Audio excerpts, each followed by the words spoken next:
Now we are going to second wave feminism. So second wave feminism, it's like the 1960s to early 1980s, and also called women rights movement or women's liberation movement.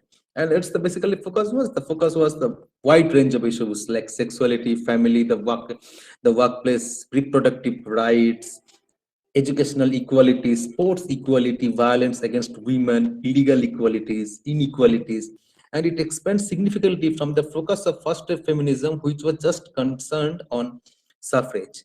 And the organization, women began to develop political groups, community organizations, and informal networks to pursue their goals.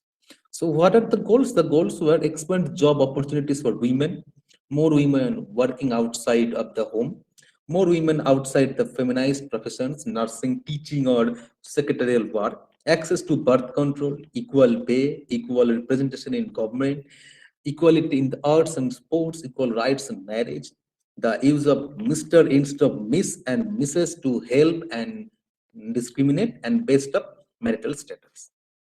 Here also, like the first slide, I have also prepared the suggested reading list of second wave feminism, like similar behavior, the second sex, the feminine mystic, against our will, men, women, and rape, Susan Brown Miller, sexual harassment of working women, a case study of sex discrimination. Let me tell you, Susan Brown Miller was the first one who talked about rape, who not only talked about the different dimensions of rape, but she also talked about how rape has become a weapon of war in certain contexts. So this is a very important text in respect to secondary feminism and in respect to women violence and bodily violence in general.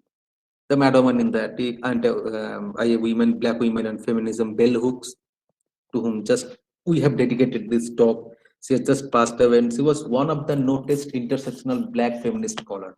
In Search Upon Mother Gardens, Womenist Prose, Alice Walker, and Sister Outside, author lot. Now we are talking about third wave feminism.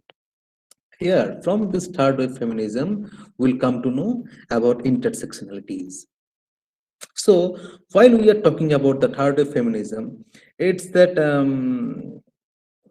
basically the thanks goes to the institutional victories of the second wave feminism, and here after that women enjoyed more rights and power going into the 1990s, and they were to some extent able to think about the other aspect of their identity, welcoming individuality and rebellion to certain extent. This was an era of reclaiming. Important cultural touchstones include Eve Elpsner's the vagina monologues, the gorilla girls, and punk rock riot girls. And many women not freely express their sexuality in how they spoke, rather, or how they dressed or acted. They sometimes bewildered second wave feminists, many of whom had resisted traditional femininity. So while many ideas and many movements swirled around at this time, the one rule that was there was about intersectionality, and a woman choose how she lived her life, and it cannot be taken into account by only keeping the viewpoint of one particular segment of the society. So it is often third wave feminism, as you can see in the slide, it's often influenced by postmodernism and critical theory, extends second wave feminist critique of gender norms by rejecting dichotomous and hierarchical thinking, typically seeks to destabilize the very notions of gender and sex. Here I am talking about Butler, and examines both the variety within catalogs such as women and the complex ways in which those categories interact, that is about intersectionality. So third wave as a concept generally talks about to a generalization difference between young feminist activists and older feminists who are active in the second wave. It's a political critique of second wave feminism and a distancing from it. A term that can be used in different ways as part of the practice of feminist politics, and it's all about coalition and transversity rather than assuming a universal identity shared by women regardless of class, gender, age, disability, and notion. About this term, this particular notion is telling that intersectionality will take into account class, race, age, disability, and nation. And while we are talking about this kind of thinking, it's concerned to develop a feminist theory and politics that honor contradicted experience and deconstruct categorical thinking, like the white-centered thinking that stands from a position of multiple differences rather than from a position that advocates equivalence.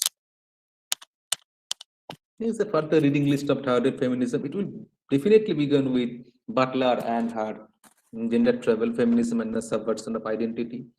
The beauty myth, novel, mapping the emergence, intersectionality, identity politics, and violence against women of color, Kimberly Crossow. Kimberly Crossow was the first one who pioneered the term intersectionality in 1989. The Riot Manifesto in Catherine Hanna backlash the undeclared war against American women by Susan Faludi. The Bust Guide to the New Girl Order, edited by Marcel Karp and David Stoller. Then Feminism is for Everybody, Passionate Politics by Bell Hooks again. And Feminist Chauvinist Speaks, Women and the Rise of Raunch Culture by Ariel Levy.